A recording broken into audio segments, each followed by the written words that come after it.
కూర్చోమా. జై సద్గురు మహారాజుకు జై. శ్రీ అశ్రీ దూరమైన స్వాముల వారికి జై.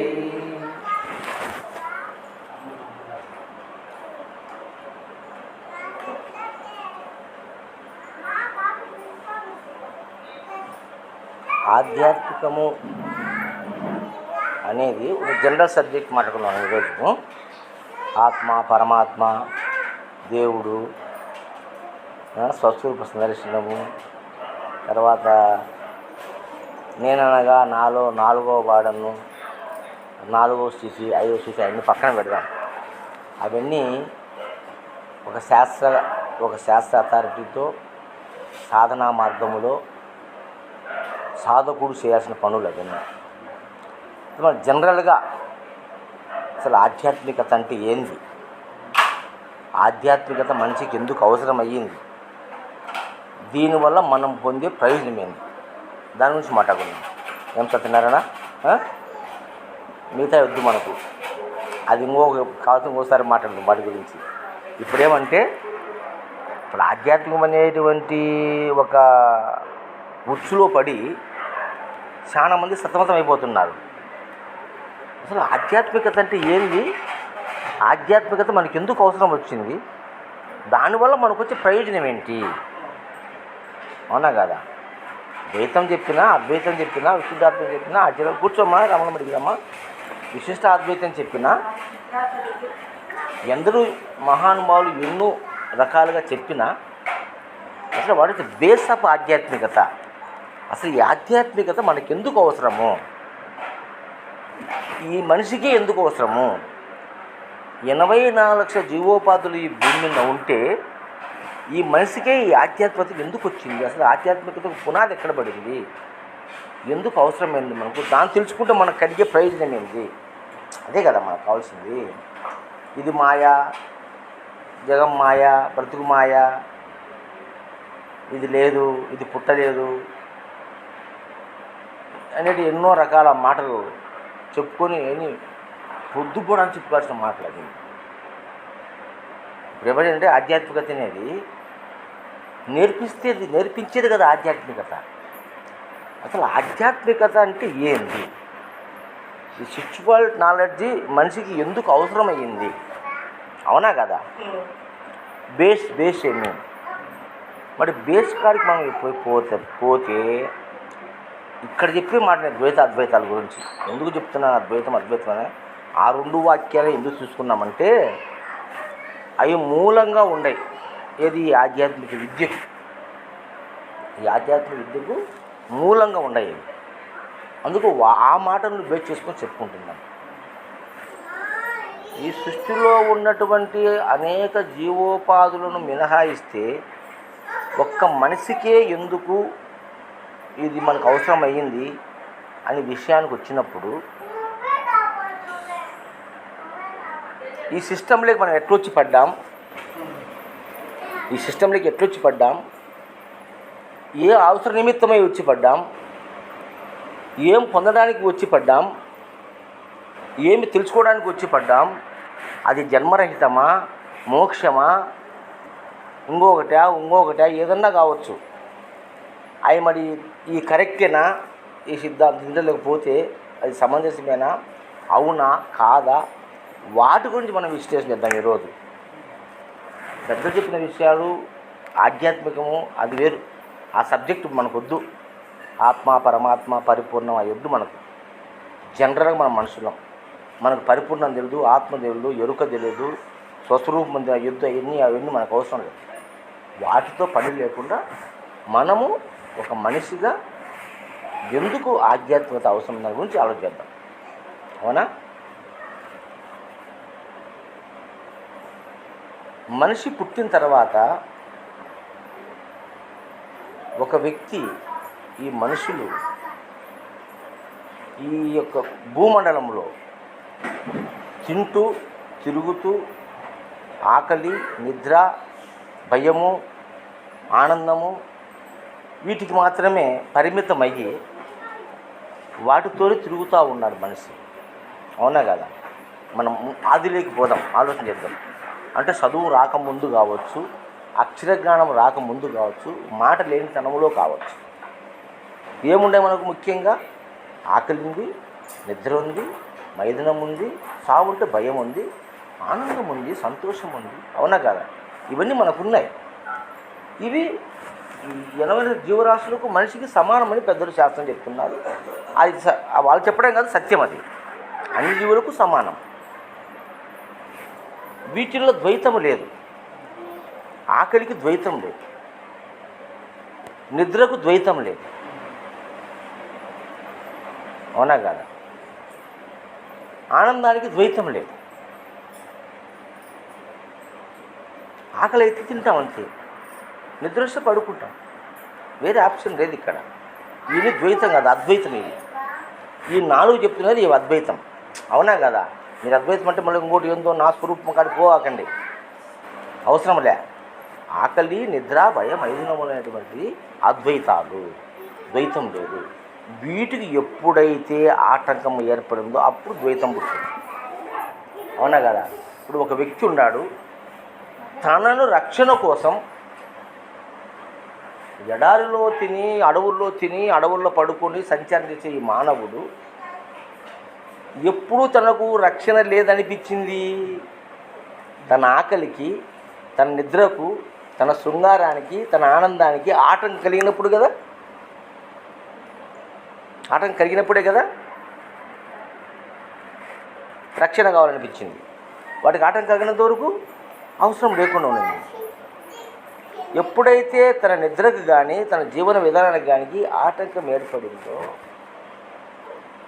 అప్పుడు మానవుడు, ఒక ఎగ్జాంపుల్ ఒకటేమంటే, ఎండకు, గాలికి, వానకు, వర్షానికి పోకుండా ఒక ఇల్లు, ఒక గుడిసె వేసుకున్నాడు. ఇంకొకటి ఏదో ఆకులతో ఒక గుడిసె వేసుకున్నాడు. అప్పుడు ఏమైంది? ఇంకొకటి కలిగింది. అంటే ద్వైతం స్టార్ట్ అయింది. వాడు వేసుకున్నాడు కాబట్టి నేను వేసుకోవాలి, వాడు ఇల్లు వేసుకుంటే నేను పొట్టం వేసుకోవాలి, నేను పొట్టం వేసుకుంటే నేను మిడ్ చేసుకోవాలి. ఇట్లా పెరుగుతూ వచ్చినాయి. ప్రతిదీ మన అవసరాన్ని బట్టి పెరుగుతూ వచ్చినాయి. అలాగే మనకు అనారోగ్యం ఎప్పుడు వచ్చింది? ఆరోగ్యం ఎన్ని రోజులు నువ్వు గుర్తించలే. ఆరోగ్యం ఎన్ని రోజులునే గుర్తించలే. ఇక్కడ ఆరోగ్యం అద్వైతం, అనారోగ్యం ద్వైతం. ఆరోగ్యంగా నువ్వు ఎన్నాళ్ళున్నా నీలో ఎలాంటి మార్పులు ఉండిందే, ఎలాంటి మార్పు. ఎందుకంటే అక్కడ సమస్య లేదు. నువ్వు ఎన్నాళ్ళు ఆరోగ్యంగా, నేను ఆరోగ్యంగానే చెప్పుకోవడం లేదు. నువ్వు చెప్పుకుంటున్నావా? అనారోగ్యం ఇప్పుడు చెప్పుకుంటున్నావు. దగ్గు వచ్చిందో, నొప్పి వచ్చిందో, వాపు వచ్చిందో, వాంతులు వచ్చినాయో, బేలు, అనారోగ్యం వచ్చినాక అనారోగ్యం వచ్చింది అంటే ద్వంద్వం వచ్చింది. అవునా కదా? ఎప్పుడైతే వచ్చిందో సమస్య, అప్పుడు రెండోది అంటే ద్వంద్వం అనేది యాడ్ అయ్యింది. అంటే సపోర్ట్ కోసము, రక్షణ కోసం. ఎప్పుడైతే రక్షణ అవసరమైందో అప్పుడు సెకండ్ పర్సన్తో మనకు అవసరమైంది. అవునా కదా? సెకండ్ పర్సన్ అవసరమైన తర్వాత స్నేహం అనుకో, ఫస్ట్ స్నేహం వచ్చింది, తర్వాత భార్యాభర్త బంధం వచ్చింది, తర్వాత కొడుకులు, ఈ బంధాలు వచ్చింది. ఏమ్మా మెయిన్గా మీరు వినండి, మీ ఇద్దరికీ నేను చెప్తాను. ఇవి వచ్చినాయి ఎందుకు? అవసరాల గురించి ఇచ్చినాయి. మనకు అనారోగ్యం వచ్చే ఈ అనారోగ్యాన్ని ఎలా బాగా చేసుకోవాలంటే ఆలోచనలో పుట్టిందే ద్వైతం. దానికి తగిన మందు కనుక్కున్నారు. అవునా కదా? అదే ఆరోగ్యం ఉంటే అద్వైతం. దాని గురించి నువ్వు అనుకుని కూడా అనుకో. అవునా కదా? 40 ఏళ్ళు, 30 ఏళ్ళు కానీ, 40 ఏళ్ళు కానీ ఎలాంటి అనారోగ్యం లేకుండా హ్యాపీగా బతికినావు, ఆనందంగా బతికినావు. నీ ఆరోగ్యం నీ గుర్తుకే రాలేదు. నీ ఆరోగ్యాన్ని గురించి ఎవరికి నువ్వు చెప్పను లేదు. చెప్తావా? నేను ఆరోగ్యం ఉన్నది చెప్తావా? చెప్పవు. ఎప్పుడైతే అనారోగ్యం వచ్చిందో అప్పుడు చెప్తున్నావు, నాకు బలాన్ని జబ్బు వచ్చింది, దీనికి ఏం చేయాలి. అవునా కదా? ఇట్లా ఈ ప్రపంచంలో మనకు అవసర నిమిత్తమై అన్నీ పుట్టినాయి. కట్టుకునే బట్ట కానించి తినే ఫుడ్డు, మనం అనుభవించేటి ప్రతిదీ అవసర నిమిత్తమై వచ్చింది, అది ద్వైతము. ముందు అద్వైతమే. అర్థమవుతుంది కదా సత్యనారాయణ? అద్వైతమే అంటే రెండో ఆలోచన లేదు. ఎప్పుడైతే సమస్య వచ్చిందో, రక్షణ కావాలనిపించిందో, అప్పుడు రెండోది వచ్చింది. అవునా కదా? దాన్ని ద్వైతం అన్నారు. అలాగనే ఈ యొక్క ఆధ్యాత్మికత అనేది ఎప్పుడు వచ్చింది? వీటన్నిటి తర్వాత వచ్చింది. అవునా కదా? కూడు, గుడ్డ, ఆహారము, నీ సౌకర్యము, వీటన్నిటి తర్వాత వచ్చింది ఆధ్యాత్మికత. అర్థమవుతుందా? ఏమైనా డౌట్స్ ఉంటే మధ్యలో అడగండి. ఇవన్నీ అయిన తర్వాత మనిషికి ఎప్పుడు వచ్చింది ఆధ్యాత్మికము? ఫర్ ఎగ్జాంపుల్కు ఇప్పుడు శ్రీరాములు వాళ్ళ కుమారుడు యాక్సిడెంట్లో మరణించినాడు. ఇప్పుడు పుట్టింది ఆధ్యాత్మికం. ఎందుకు మరణించాడు? యువకుడు. యాక్సిడెంట్ అని తెలుసు మనకు. యాక్సిడెంట్ ఏంది? కింద పడినాడు, లోపల బ్రెయిన్కి ఏదో అయ్యింది, సమస్య వచ్చింది, మరణం వచ్చింది. అది సహజమే, ఎవరికైనా కలుగుతుంది కదా. వచ్చింది. ఇంత చిన్న వయసులో నా కొడుకు పెళ్ళికి వచ్చింది. ఈ దేవుడికి నేనేం అన్యాయం చేసినా? మంచి భక్తి ఉంది, మంచి వినయం ఉంది, మంచి చేసే గుణం ఉంది, నిర్మలత్వం ఉంది, ప్రేమ ఉంది, అనురాగం ఉంది, ఆప్యాయత ఉంది, అన్ని సుగుణాలు ఉన్నాయి వాళ్ళకి, వాళ్ళ ఫ్యామిలీకి. మరి అతిథి మాతృదేవోభవ, పితృదేవోభవ, ఆచార్య దేవోభవ, అతిథి దేవోభవ అనేటువంటి శాస్త్ర వాక్యానుసారము వారిరువురు కూడా పెద్దల మీద భయభక్తులతో ఉన్నారు, గౌరవ మర్యాదలతో ఉన్నారు. మరి నా కుమారుడు ఎందుకు చనిపోయినాడు? ఏం కారణం? వీళ్ళ పుట్టింది ఆధ్యాత్మికత. అవునా కదా? అప్పుడు దీనికి ఎన్నో లెక్కలు చెప్పాల్సిన పని పడింది. ఏం సత్యనారాయణ, నేను ఆదిలో గురించి మాట్లాడతాడా? ఆధ్యాత్మికత అనేది ఎలా కలిగింది అని ఆలోచన చేస్తే, అనారోగ్యం వచ్చినప్పుడు ఆ అనారోగ్యానికి సంబంధించినటువంటి మందు కనుక్కున్నాం, వాడుతున్నాం. కొన్ని పోతున్నాయి, కొన్ని పోవడం లేదు. నీకు ఈ భూమి మీద ఏదైతే అనుకూలంగా లేదో అట్టి పరిస్థితులను కూడా అనుకూలంగా మార్చుకుండే విధానంగా నీ జ్ఞానాన్ని పెంచుకున్నావు. అవునా కదా? ఉడకబోస్తుంది, ఫ్యాన్ పెట్టుకున్నాము, ఏసీ పెట్టుకుంటున్నాము, కూలర్ పెట్టుకున్నాం. అవునా కదా? అంటే అననుకూల పరిస్థితిని కూడా మార్చుకొని, ఈ ప్రకృతిని కూడా మార్చుకొని మనకు అనుకూలంగా చేసుకునేటువంటి నాలెడ్జ్ కూడా మనకు వచ్చింది. ఇన్ని వచ్చినా కూడా మనిషి మరణిస్తున్నాడు. దీన్నే మనము పెద్దలు చెప్పినారు, ఆధ్యాత్మిక తాపము, ఆది భౌతిక తాపము, ఆది దైవిక తాపం. తెలుసు కదా మీకు అందరికీ. 84 లక్షల జీవరాశులకు సమానమైన కూడా తెలుసు మనకు. ఏదో కొద్ది విశ్లేషణ చేస్తున్నాం కాబట్టి, ఏది ఈ బ్రహ్మ విద్యలో ఉన్నాం కాబట్టి మనకు తెలుసు. అనిలకు తెలియదు కదా, ఆ విషయం కూడా మనకు తెలుసు. ఓ అది లేదు. సంచిత ప్రారబ్ధ అగామి కర్మలు ఉన్నాయని చెప్పినారు. దేనివల్ల చెప్పినారు? దీనివల్ల చెప్పినారు. మంచిని పెట్టినట్టు మీద గ్లాస్తో మంచిని పెట్టు.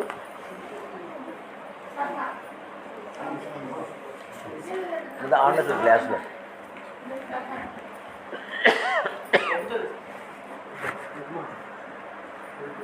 సంచిత ప్రారబ్ధ అగామి కర్మలు ఉన్నాయని చెప్పినారు.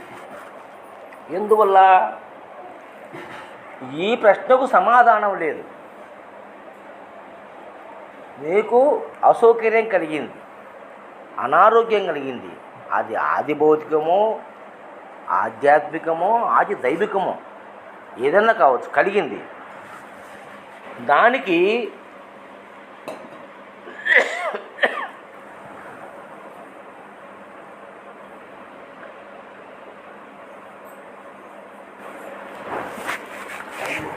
దాంట్లో పోసిపెట్టు నీళ్ళు నిద్ర వస్తే మనం కడుక్కోసారి.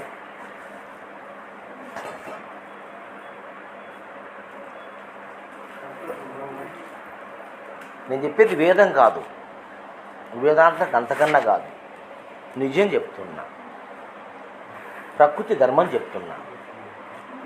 ఎందుకు దాని గురించి తెలుసుకోవాలి ముఖ్యంగా మనం.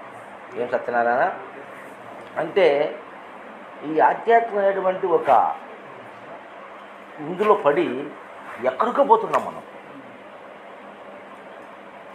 ఎక్కడికో పోయి ఉన్నదాన్ని కానిదని కానిదాన్ని ఉండదని అనేకమైనటువంటి సంకల్ప వికల్పాలు చేసుకొని అది పీచుకి వెళ్ళిపోయింది ఎర్రి. దాన్ని కూడా నిష్ప్రయోజనం. మన ప్రయోజనం కాదు. వాట్ ఇస్ ద ప్రయోజనం? ఆధ్యాత్మికత ఎందుకు పుట్టింది అని ప్రశ్న వేసుకో నువ్వు. ఈ షర్టు ఎందుకు పుట్టింది, ఈ ప్యాంట్ ఎందుకు పుట్టింది? మన రక్షణ కోసం పుట్టింది. అవునా కదా? ఎక్కడి నుంచి పుట్టింది? మన మైండ్ నుంచి పుట్టింది. అవునా కదా? పంచభూతాలు సర్వజీవులకు ఉన్నటువంటి ఆఖరి నిద్ర మైదునాలు మినహాయిస్తే మిగతా అన్నీ మన అవసర నిత్యం మన ఆలోచనలో పుట్టినేట కాదా? ఆనాటి నుండి ఈనాటి వరకు అప్పుడు సనాతనంలో ధన్వంతరి అనే ఆయన డాక్టర్ ఉన్నాడని, ఆయన అనేక జబ్బులకు మందు కనిపెట్టినాడని, సుశ్రుతుడు ఆపరేషన్లు చేస్తాడని, అవునా కదా, మనకు శాస్త్రాలు రాసి పెట్టినారు.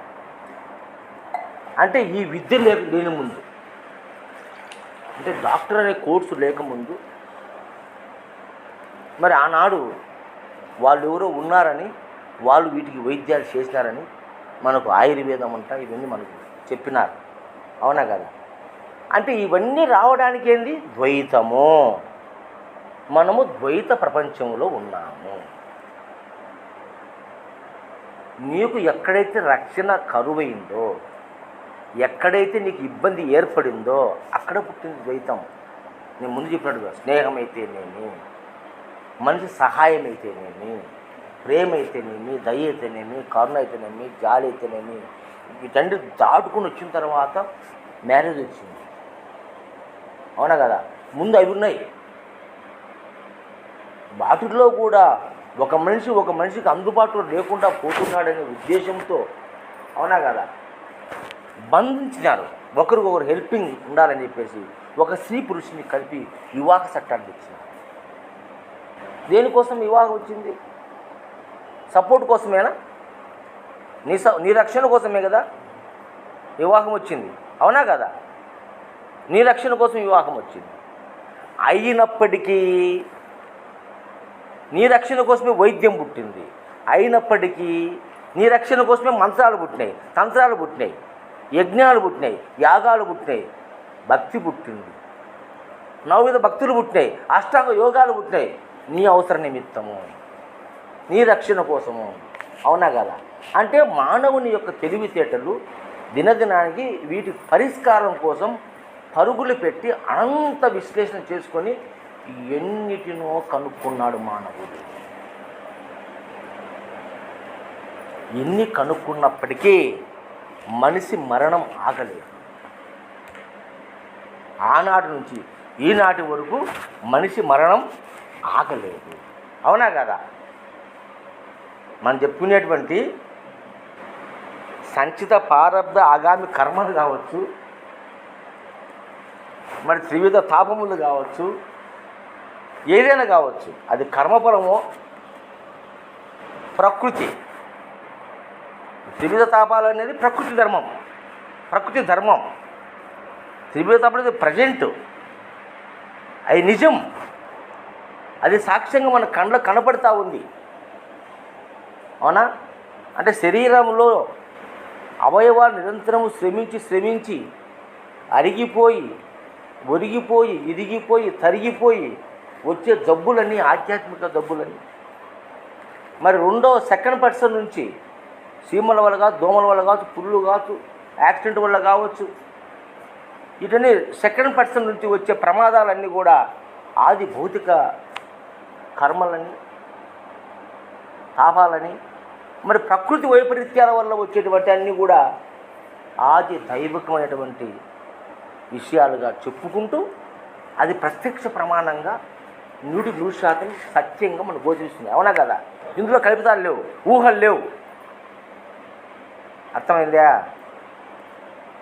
ఊహలు కల్పితాలు ఇక్కడ లేవు. ఇది ప్రత్యక్ష ప్రమాణం, ప్రకృతి ధర్మం.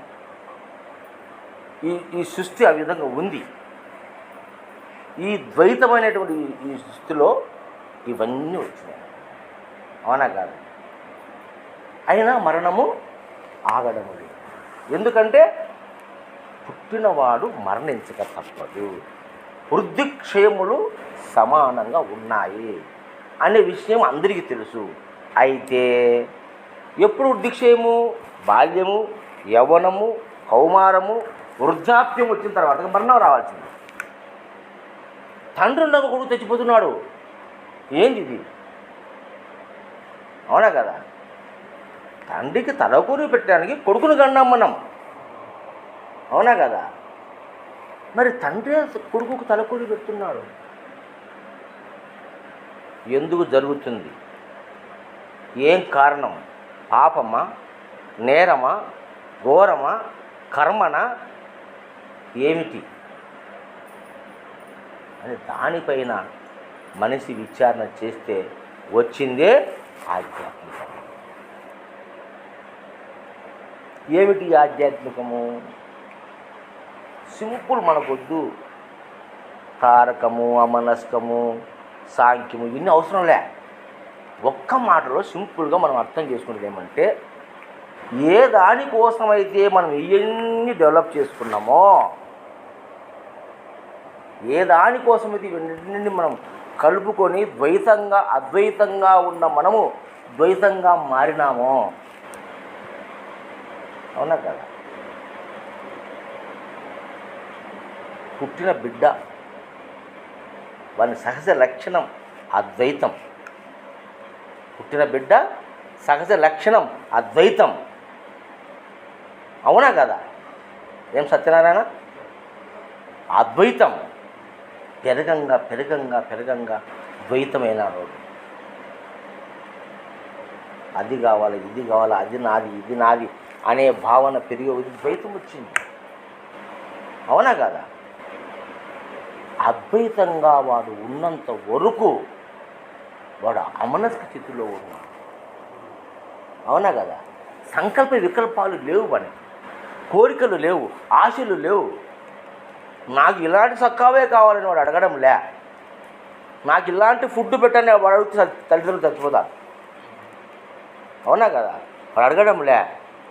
నాకు స్నానం చేయించిన వాడు అడగడం లే. ఆకలి అయితే ఏడుస్తాడు, ఏదైనా పెడితే తిని పడుకుంటాడు. అవునా కదా? వాడి స్థితి అద్వైత స్థితి. అవునా కదా? అద్వైత స్థితి. అరే అది అద్వైత స్థితిరా. ఎప్పుడైతే మనం పెరిగి పెరిగి పెరిగి పెరిగి వీటన్నిటినీ కావాలని కోరుకొని ద్వైతంలో పడిపోయినాము. ద్వైతంలో పడిపోయేసరికి నీకు ఒకరిపైన డిపెండ్ కావాల్సి వచ్చింది.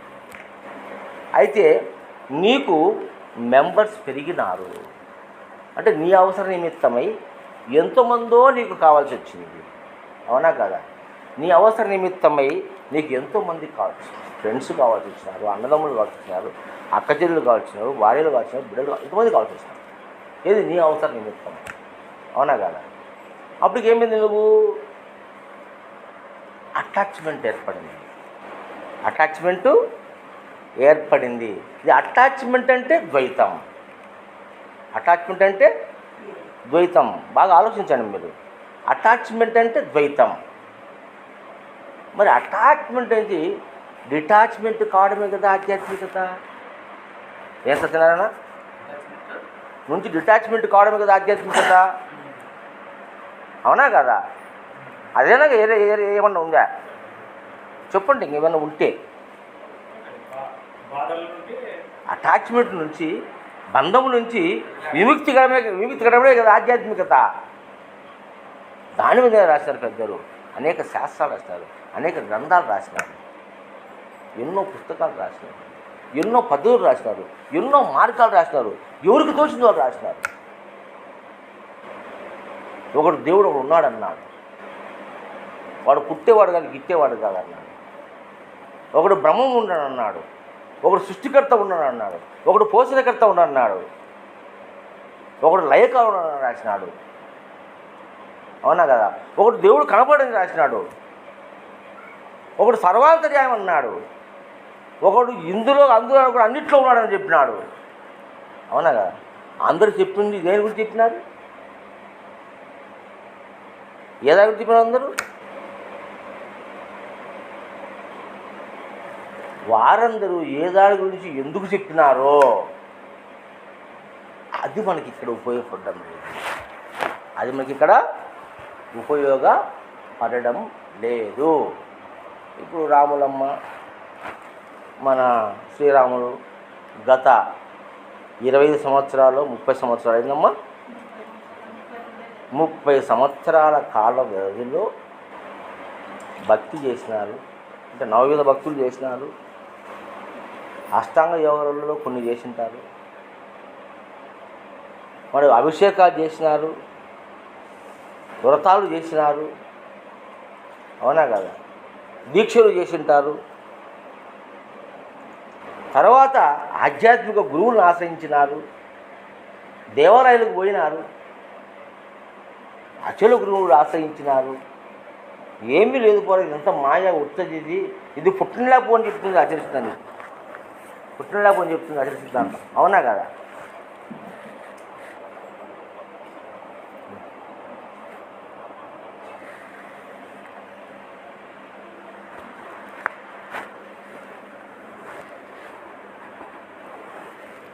ఇది మాయ, దీనికి మూలం లేదు. ఇది ఎరుక, ఇది లేనెరుక. లేకనే వచ్చి లేకనే పోతుంది. ఎట్లా పోతుందంటే జలమునందు జలశ్రముడు వచ్చినట్టుగా పోయినట్టుగా, ఎండమావులో నీరు మాదిరి, కుందేడు కొమ్ము మాదిరి, దారు పురుషుడి మాదిరి.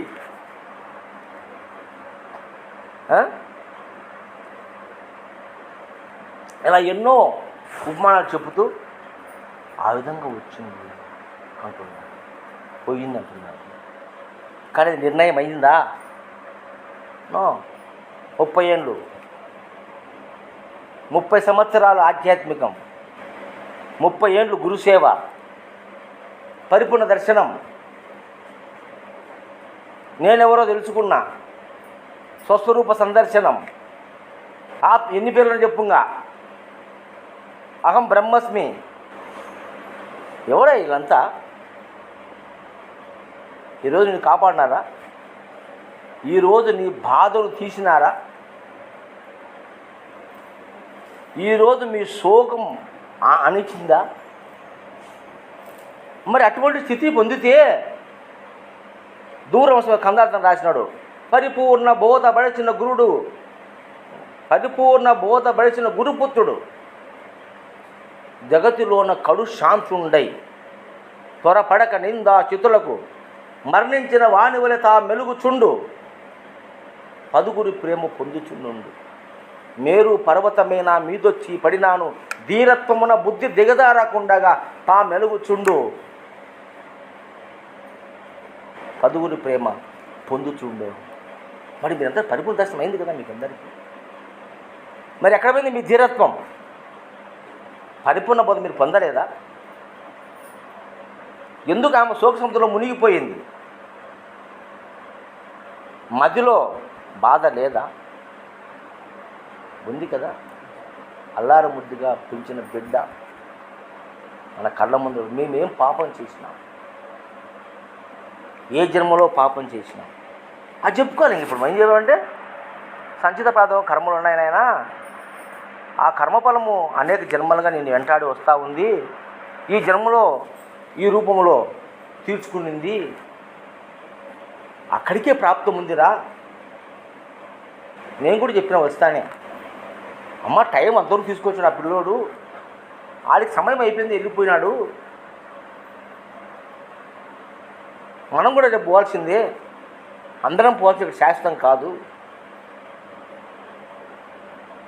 ఆవిడ మాట చెప్పుకుంటున్నాం తప్ప ధీరత్వం వచ్చిందా? ఏం శ్రీరాములు గారు రాలేదు. మరి ఏం చేయాలి? ఈ పుస్తకాలన్నీ, ఈ గురువులు ఏం చేయాలా? ఈ విద్యలన్నీ ఏం చేయాలా? మళ్ళీ శ్రీకృష్ణుడు, సాందీపుడు, మనం చెప్తాం కథలలో, వాళ్ళ కొడుకు చచ్చిపోతే కృష్ణుని కాబట్టి మొరబెట్టుకున్నాడంట గురువు, నా బిడ్డను బతికి అని. నిజమన్నా ఈ కథ విన్నారు కదా మీరు? సాందీపుడు అనే గురువు అచల బోధ ప్రబోధించేటువంటి సాందీప మహర్షి తన కుమారుడు చనిపోతే కృష్ణుని కాడమే శిష్యుని కాడమే మొరబెట్టుకున్నాడు, నా కొడుకు బతికిదా అని. ఎట్లా? ఏంటి? అటు ఆ విధంగా ఆధ్యాత్మిక స్థితి కలిగింది. కాబట్టి నేను చెప్పదలిచింది ఏమంటే, ఇప్పుడు మన అవసర నిమిత్తమై మనం అన్నీ ఏర్పాటు చేసుకున్నామమ్మా, మన అవసర నిమిత్తమై మనం ఏర్పాటు చేసుకున్నాము. అసలు మనలో ఏం కలగాల, మనలో ఏ భావన కలగాల అంటే అద్వైత సిద్ధి కలగాల, అద్వైత సిద్ధి కలగాల. ఎప్పుడైతే డిపెండింగ్ అవుతావో అప్పుడు దుఃఖం వస్తుంది. అవునా కదా? మీ బిడ్డపై మీరు డిపెండ్ అయినారు. ఎవరు? నా బిడ్డ వేరు, నా బిడ్డకు నాకు అటాచ్మెంట్ ఉంది అని నువ్వు ఫీల్ అయినావు, అటాచ్మెంట్ పెట్టుకున్నావు. అటాచ్మెంట్ వద్దు. అటాచ్మెంట్ ఎప్పుడు? నీకు వేరుగా ఉంటే అటాచ్మెంటు, నీకు వేరుగా ఉంటే అటాచ్మెంటు. అది నీవైతే అటాచ్మెంట్ లేదు. అది చెప్తున్నా.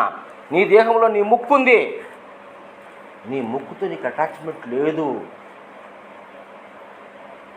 ఏం సత్యనారాయణ అర్థమవుతుందా? నీ దేహంలో నీ ముక్కు ఉంది, నీ ముక్కుతో నీకు అటాచ్మెంట్ లేదు. ఎందుకంటే ఆ ముక్కు నువ్వై ఉన్నావు.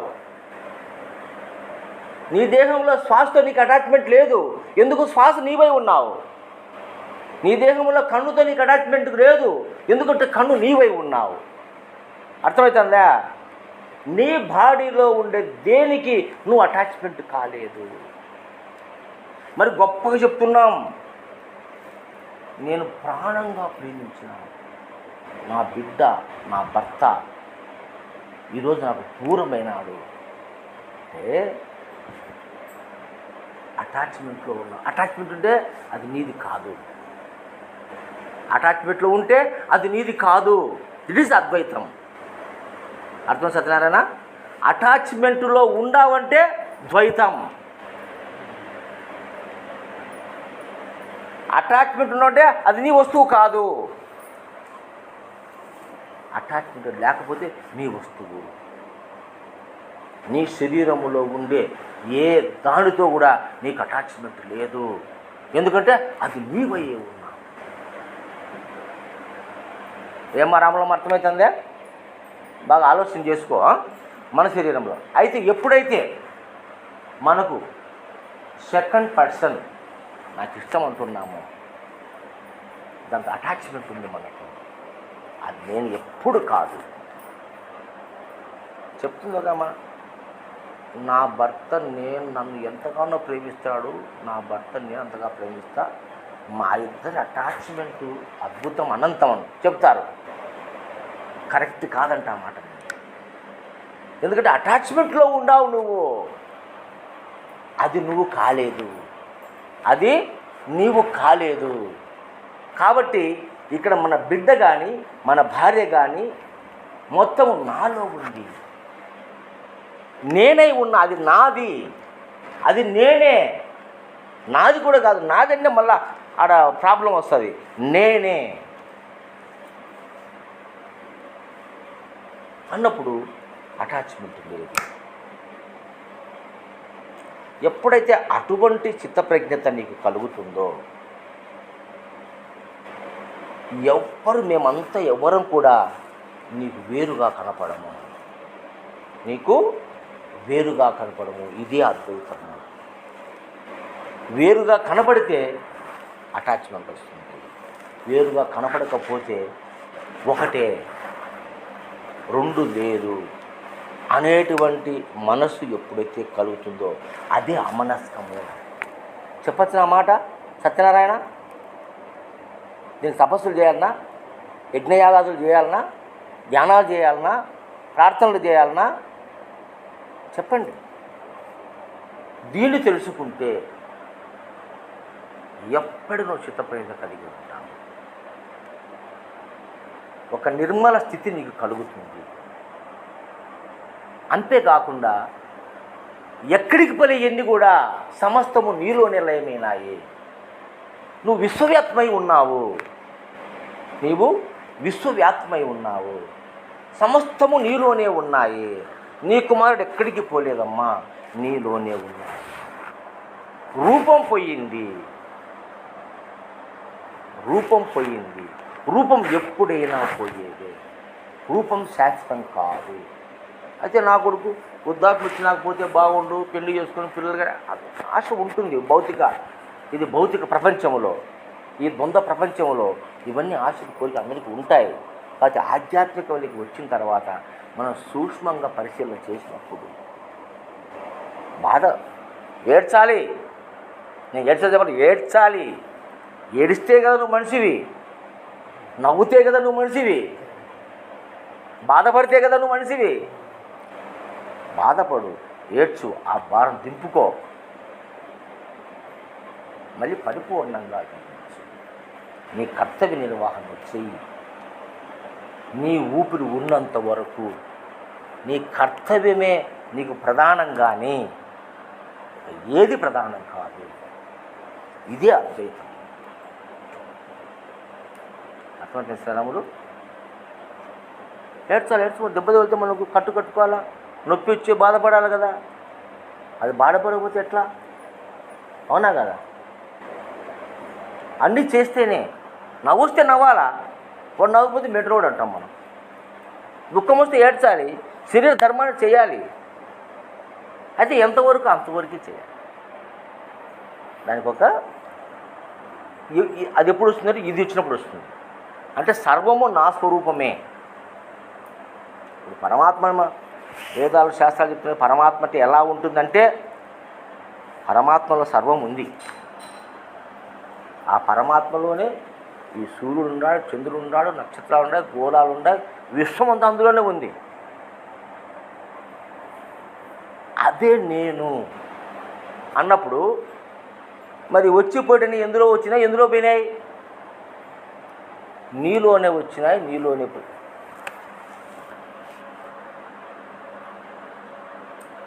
నీలోకి ఎక్కడి నుంచి వచ్చినాడు నీ కుమారుడు? పంచభూతాల నుంచి వచ్చినాడు. అవునా కదా? మళ్ళీ ఎక్కడ పోయినాడు? పంచభూతాలు లేకపోతే వేరే చోటికి పోలేదే. పంచభూతాలు నువ్వే కదా, విశ్వమంతా నువ్వే కదా. మరి నీలోనే ఉన్నాడు, జస్ట్ మార్పు చెందినాడంతే.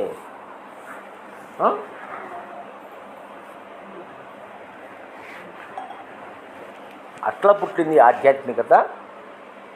ఈ ఆధ్యాత్మికతకు మనం అనేకమైన పేర్లు పెట్టుకొని, అనేకమైన భాషలు పెట్టుకొని, అనేకమైనటువంటి మార్గాలను పెట్టుకొని, అనేకంగా ఊహించి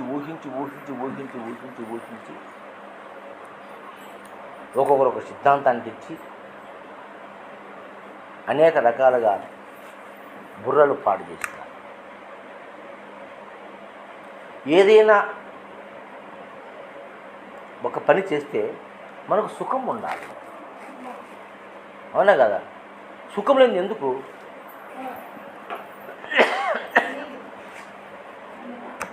సుఖం లేదు. ఆత్మ అంటావు, దర్శనం అంటావు, బ్రహ్మం అంటావు, పరిపూర్ణం అంటావు, ఎరుక అంటావు, అచలం అంటావు. ఏంటి ఇవన్నీ ఎక్కడున్నాయి? నువ్వు చూసినావు, నువ్వు దర్శించినావంటే దానికి ఈయన కథ, ఆయన కథ, ఇంకొక ఆయన కథ, ఇంకొక ఆయన కథ, వాళ్ళ కథలు చెప్పుకోవడమే జరిపాయి మనం. తర్వాత దానికి ఆ సమయం రావాలా, అనేక జన్మ, అంత కోటి జన్మ అని ఆత్మజ్ఞానం లభ్యతే, ఆత్మజ్ఞానం అంత అని లభ్యతే పూర్ణబోధిత కాలం అని శృతివాక్యాలు. అవునా కదా? ఇది తెలిసి సరిపోతుంది కదా, ఇది అర్థమైతే చాలు కదా, హ్యాపీగా జీవించవచ్చు కదా మనం. ఇది అర్థమైతే సరిపోతుంది కదా. ఈ 4 మాటలు మనం మాట్లాడుకుంటే ఈ 30 నిమిషాల మాటలు జీవితానికి సరిపోవా? ఇంకా ఏమన్నా కావాలన్నా చెప్పండి.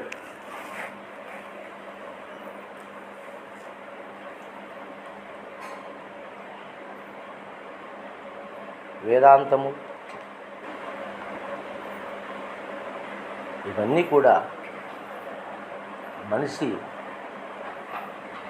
ఊహించి ఎక్కడా పులి స్టాప్ లేదు. వద్దు శివరామ దీక్షలు వచ్చేసి అచల పరిపూర్ణమే గొప్పది, దానికి మించింది లేదు, అది పుట్టదు గిట్టదు,